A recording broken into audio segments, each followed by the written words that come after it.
Hop, j'enregistre. J'avais pas enregistré en fait. C'est vraiment cool. On refait.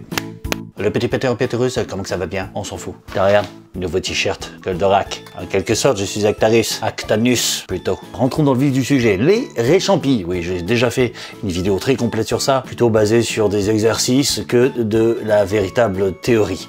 Donc là, on va reprendre du début. Je vais vous décomposer le geste complet pour vous faire comprendre comment ça fonctionne. Alors, définition. Le réchampi consiste à peindre droit les angles d'un mur ou d'un plafond. Utile quand tu veux passer d'une couleur à une autre dans un angle de mur. Ou simplement peindre droit sur un mur, sans toucher le plafond. C'est le but du réchampi. Il existe également la technique du scotch et de l'acrylique pour les feignants. Je vous mets le lien d'une de ces nombreuses vidéos.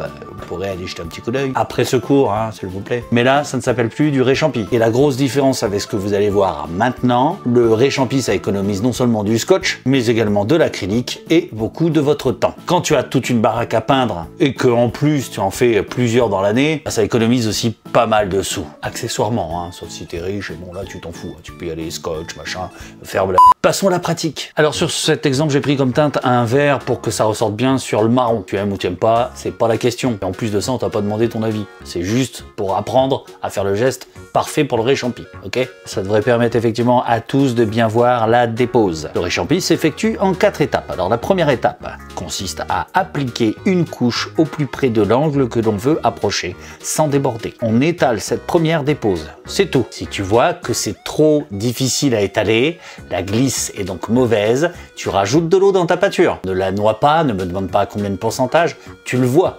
Tu fais une pâte toujours consistante mais qui glisse et tu verras, ce sera beaucoup plus pratique. Donc on étale cette première dépose, on travaillera sur une largeur d'environ 1,50 m, hein, la largeur de son envergure.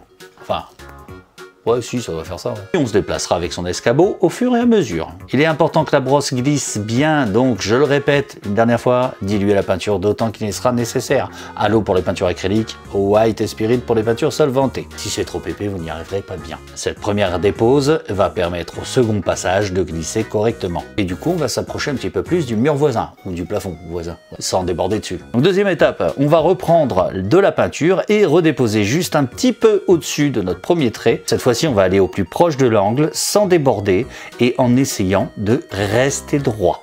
La troisième étape, qui est dans la continuité, qui fait partie en fait de la seconde, c'est que l'on va finir notre geste en tournant légèrement la brosse, tu vois, comme ça. Tu prends ta brosse et tu la tournes légèrement comme ça, en tournant légèrement la brosse sur elle-même tout en avançant, ce qui aura pour but de vider uniformément la peinture contenue dans les poils de la brosse. Quatrième étape, j'étale correctement le bas de mon trait pour ne pas avoir de surépaisseur et que le réchampi se confonde ensuite dans le passage du rouleau. La cinquième étape, qui est plutôt optionnelle, je l'ai eu fait pendant longtemps et en fait je voyais que bon, je perdais pas mal de temps. C'est sûr que c'est plus propre au final, mais on peut s'en passer selon la qualité des peintures. À cette étape, on s'en ajoute donc une cinquième, pas du tout obligatoire, je le répète, celle de passer la pâte de lapin pour étaler la peinture à la place de la brosse. Ça donnera un espèce de pommelé à son propre réchampi. Alors bien sûr, fais-le délicatement, on va pas coller ta pâte de lapin sur le plafond ou sur le mur d'à côté. Aussi con que de chez son réchampi, tu vois. Mais ça, c'est à vous de voir et de constater quel bénéfice visuel peut vous apporter ce travail supplémentaire. Le rappel important, l'ordre des choses. Sachez que dans l'ordre des choses, quand on peint au rouleau, on fera toujours le plafond avant de faire les murs. C'est dans l'ordre des choses. Mais on peut le faire différemment. Bah ouais, des fois on arrive chez un client, il ne nous demande pas de peindre le plafond. Je veux que le mur. Même des fois l'inverse. Je veux pas le mur, mais je veux le plafond. Ne me niquez pas mon mur, je vous préviens. Et là, t'entends souvent. Ah bah sinon je vous paye pas, hein. Quand on a le choix, donc, et qu'on a tout à faire, on commence comme ça. C'est pour éviter les projections du plafond sur le mur.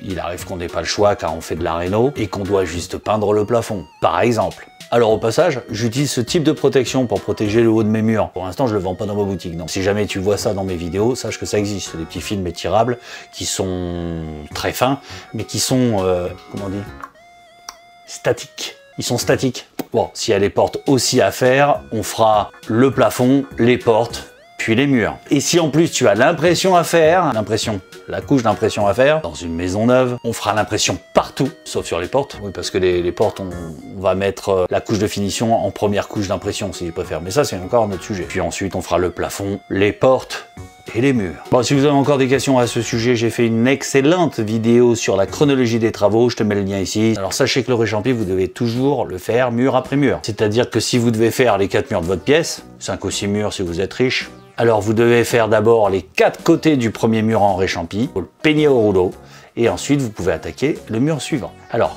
quand vous faites le plafond, théoriquement vous devez faire au fur et à mesure le réchampi. Mais lorsque l'on peint au rouleau, de passer de la brosse au rouleau, De la brosse au rouleau, de la brosse au rouleau. faire ça sans arrêt, ce n'est pas de tout repos. J'ai envie de prendre soin de toi, de ta petite santé fragile. Et de toute façon, votre peinture ne vous attendra pas pour sécher. N'hésitez pas à faire tout le tour de votre plafond en réchampi, une bonne fois pour toutes, même s'il fait 50 mètres carrés, et passer ensuite le rouleau partout. Ça se verra pas trop, bon, sauf si ton plafond fait 1,20 m. Pour peindre un plafond, voici une vidéo complètement aboutie, magnifique, avec en détail les clés de la réussite. Le réchampi est une technique professionnelle qui nécessite un peu, voire même beaucoup d'entraînement, et des années d'entraînement pour le réaliser correctement, mais en plus pour être rapide. Donc au début, vous avez le temps, vous voulez pas vous prendre pour docteur peinture non plus, c'est déjà pris. Donc vous prenez votre temps et vous vous entraînez à fond, ça devrait le faire. Voici en vidéo quelques exercices, je vous prie, pour réaliser de parfaits réchampis et s'entraîner à la maison facilement sur une vieille porte ou je ne sais quoi, ou derrière une porte sur la voiture de mémé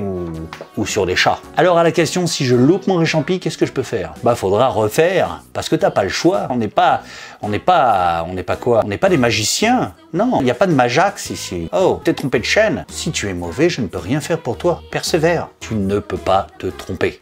Peintre, c'est un métier, et qui plus est artisanal. Et tu comprendras tout de suite le sens du mot artisanal. T'enflamme pas, lorsque tu maîtriseras le réchampi, hein, tu pourras faire enfin la différence avec les barbouilleurs, qui ou atomisent tout à l'airless, parce qu'ils savent même pas peindre au rouleau, ou parce qu'ils te font tout au joint et à l'acrylique, parce qu'ils ont vu la technique sur ma chaîne, et qu'ils sont de toute façon des barbouilleurs. Si tu as des questions qui ne trouvent pas réponse au visionnage de cette vidéo, n'hésite pas à les laisser en commentaire. Si ça n'est pas abordé, je répondrai.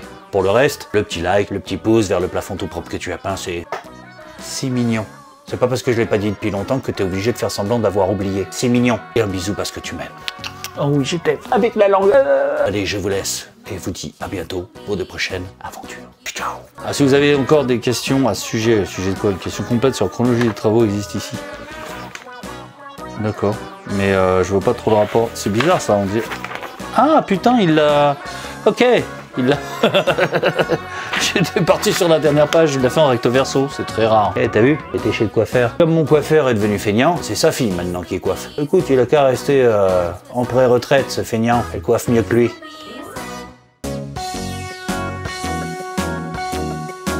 Si tu es arrivé jusqu'à ce message, c'est qu'il t'arrive de regarder à fond mes vidéos. Ça me fait quelque chose. Jadis, tu étais un simple petit painter. Et grâce à mes nombreux tutos, tu es enfin arrivé au sommet de la chaîne alimentaire. Toutefois, tu peux pousser ta curiosité à regarder les 2 vidéos que je te propose là. Et n'oublie pas le petit pouce bleu juste en dessous. C'est mignon. Tu es mon seul espoir.